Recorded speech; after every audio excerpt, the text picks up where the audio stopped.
Good afternoon, Mr. President. What are your expectations for your trip to China, President? What do you? At what point are you done negotiating with Iran?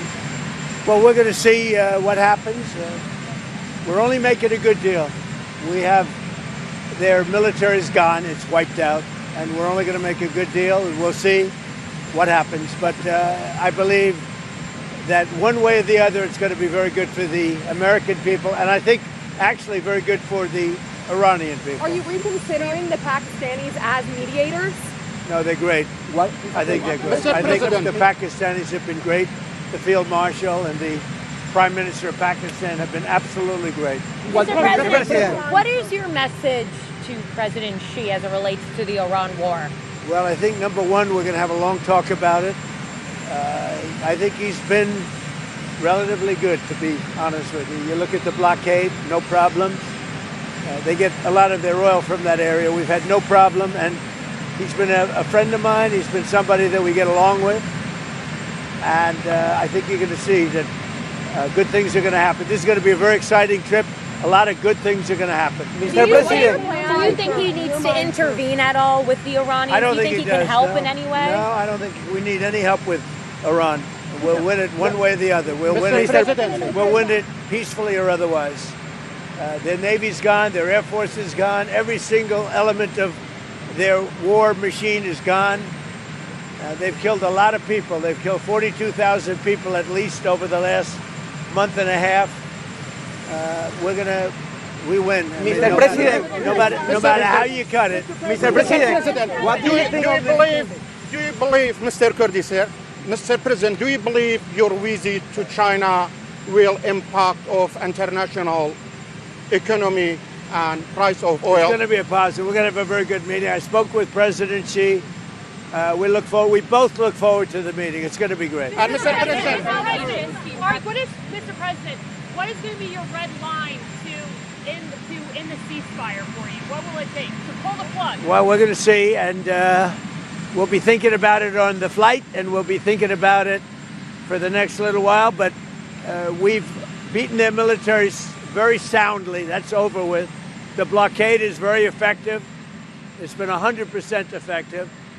And one way or the other, it's going to work out very well. It's going to work out very well. I think you're going to have so much oil, you're going to have a gusher of oil like you've never had before. So when oil goes up a little bit, I thought it would go up much more. If you go back 3-4 months ago, when we were contemplating, we assumed oil would go much higher. Yesterday it was at $99. And if you think about it, I would have taken that all day long because it's very simple. Iran cannot have a nuclear weapon. They will not have a nuclear weapon. They know that. They've agreed to that. And then that's not what they said to me when it came to pay. We don't play games. They're not going to have a nuclear weapon. Mr. President, you promised to bring inflation down. It's now at its highest level in 3 years. Are your policies not working? What's happening? Policies are working incredibly. If you go back to just before the war, for the last 3 months, inflation was at 1.7%. Now, we had a choice. Let these lunatics have a nuclear weapon. If you want to do that, then you're a stupid person, and you happen to be. I mean, I know you very well. Anybody that wants them to have a nuclear weapon is a stupid person. So we said we're going to take the greatest stock market in history, and we're going to go down a little bit, and actually that turned out to be incorrect because our stock market is now at the highest point in history, which frankly surprised a lot of people. It's a very simple message. Iran cannot have a nuclear weapon, and they won't have a nuclear weapon, and that's 100%. Their Navy is gone, their Air Force is gone, their anti-aircraft is gone, their radar is gone, their leaders are gone. They're all gone. Iran will not have a nuclear weapon. We're going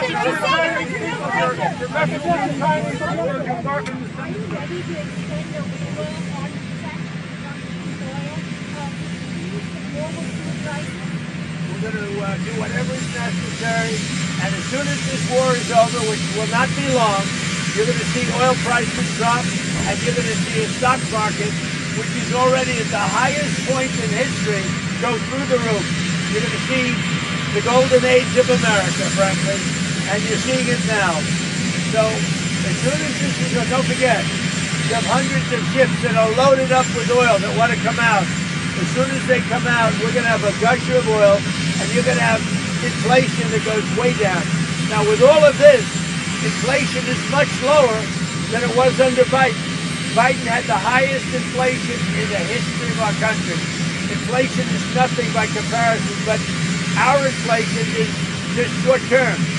Because if you go from just before the war, we were for the last 3 months 1.7%. And now what you have is as soon as this war is over, you're going to see inflation go down to probably 1.5%.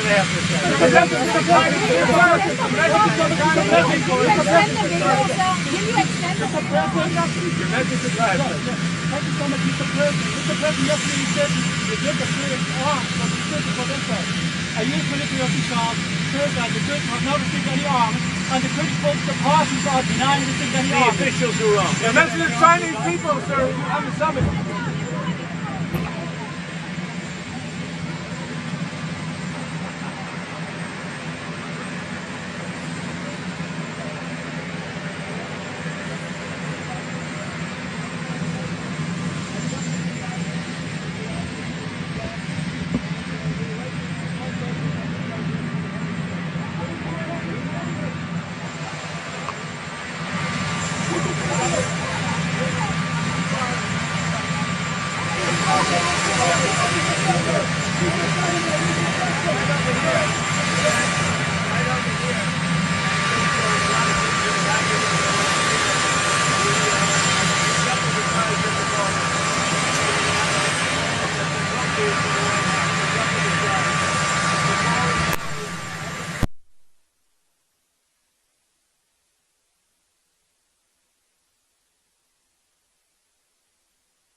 Delta's doing a great job. The people of Venezuela are thrilled with what's happening. You can't even believe it.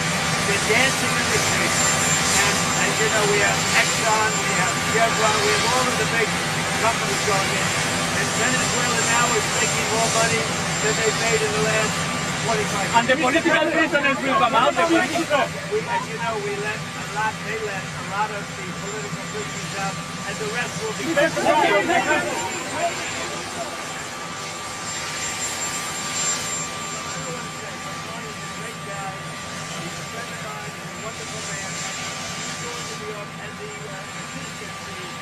deputy is taking over temporary until we fight. Everybody wants that job. It's a very important job. Marty's a terrific guy, but he's going to go on and he's going to lead a good life. He was having some difficulties. You know, he's a great doctor, and he's having some difficulties, but he's going to go on and he's going to do well. Everybody wants that job. Would you send the National Guard or ICE to voting locations in November? Would you do that? But you know what? I do anything necessary to make sure we have honest elections. We have to have honest elections. So you're not going to do that? A quick question, Mr. President. This month is considered to be the month of Africa. On the May 25th, we'll be celebrating Africa Day. Would you mind doing something special, like 10 minutes interview to speak about your views on the Africa continent? Ceasefire is on life support. Is President Xi the person to bring it back to life? Well, we'll see what happens. We're going to have a great meeting in China. He's a wonderful guy. He's a friend of mine, and we're going to have a great meeting. We do a lot of business in China. We do very well with China, and they do well with us. The relationship is very good. We are going to have a great meeting. Do you think he's got what it takes to convince the Iranians? Whatever he can do to help the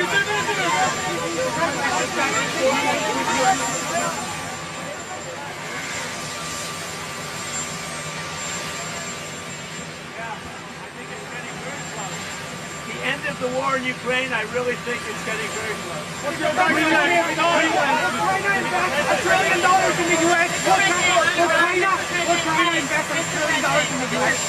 When you're negotiating with Iran, Mr. President, to what extent are American financial situations motivating you to make a deal? Not even a little bit. The only thing that matters when I'm talking about Iran, they can't have a nuclear weapon. I don't think about American financial situation. I don't think about anybody. I think about one thing. We cannot let Iran have a nuclear weapon. That's all. That's the only thing that matters. Mr. President, will China invest $1 trillion in the U.S. or NATO? Dan? What is more broken, NATO or OPEC? Well, OPEC is having some difficulty right now because of one of those things, but that has nothing to do with me. NATO was very disappointing to me. NATO was not there when we wanted them. We don't need NATO. We don't need NATO. But if we did need them, they just weren't there. Can help and contribute to a deal with Iran? He could. I mean, it might be. I don't think we need any help with Iran, to be honest with you. They're defeated militarily, and they'll either do the right thing or we'll finish the job. They're either going to do the right thing or we're just going to finish the job. China has $1 trillion the message here to the Chinese people as you embark on this summit. That we're going to have a great relationship for many, many decades to come. My relationship with President Xi is a fantastic one. We've always gotten along, and we're doing very well with China. And working with China has been very good. So we look forward to it. As you know, President Xi will be coming here toward the end of the year, so that'll be exciting. I only wish we had the ballroom finished. The ballroom is right on budget and ahead of schedule, but I wish we had it finished now. You also may want to do one other thing. You may want to go see the reflecting pool, because that's under construction, and for the first time since 1922, it's going to work properly. Sure, and the gas tax in Congress?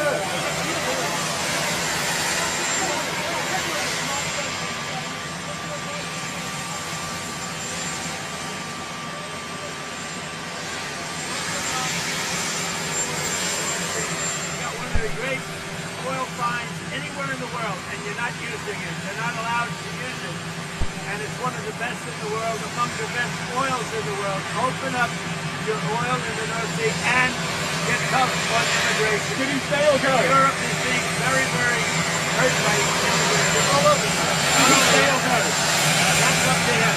But I told him from day one, you're going to kill on energy. You're windmilling your country to death. Open up the North Sea. You have one of the greatest sources of energy in the world.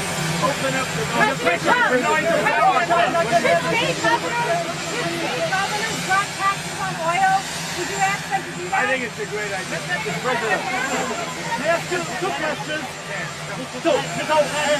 Has there been any understanding between you and Putin that Russia should get entire Donbass? No. You have a standing invitation to travel to Russia. Do you think it might happen this year? Good. I mean, I will do whatever is necessary. That war, I've settled 8 wars. That war is getting closer. Believe it or not, it's getting closer. And we think we're going to end up getting a settlement between Russia and Ukraine. Mr. President, What is the ultimate goal of your trip to China? I think more than anything else is we have massive relationships with China. We're the two superpowers. We're the strongest nation on earth in terms of military. China's considered second. Who knows? Who knows? But we are. There's nobody even to come close. And you see that whether it's Venezuela or whether it's Iran. Iran's military is decimated. I have a great relationship with President Xi, and I think it's going to remain that way. But we have a lot of things to discuss.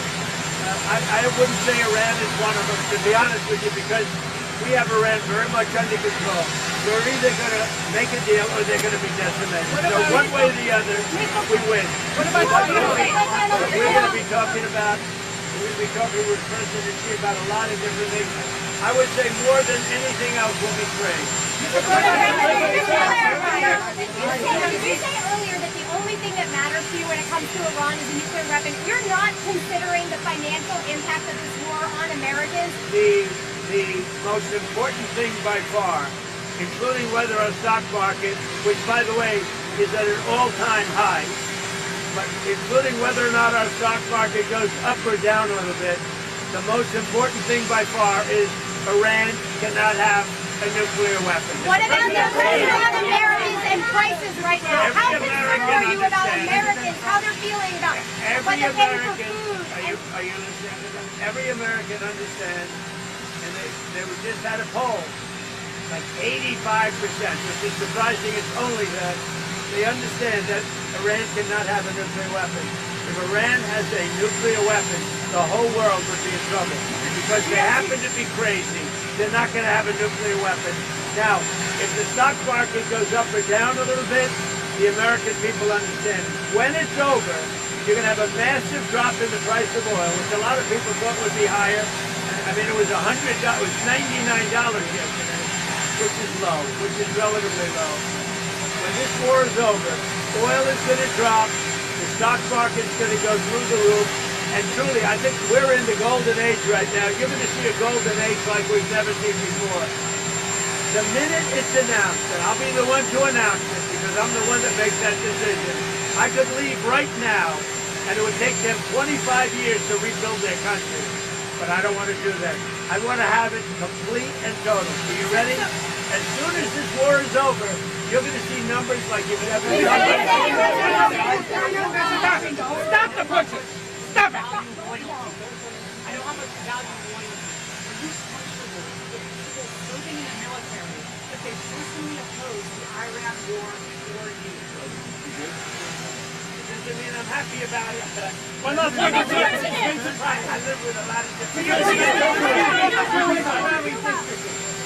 The voters who are confused about the changing maps, the changing dates, and the African Americans concerned that this is going to draw black members of Congress off the map. What do you say? Well, I think it's been a wonderful process. They've been the Democrats, or as they call the Democrats, because they are dumb in so many ways. They've redistricted for years, and now we took our shot, and it looks like we're going to pick up a lot of seats, and that's a good thing. That's a good thing. We want voters to have their choice. We want fair voting. We want fair elections. The Democrats have been cheating on elections for many years, and all we're doing is winning. Thank you.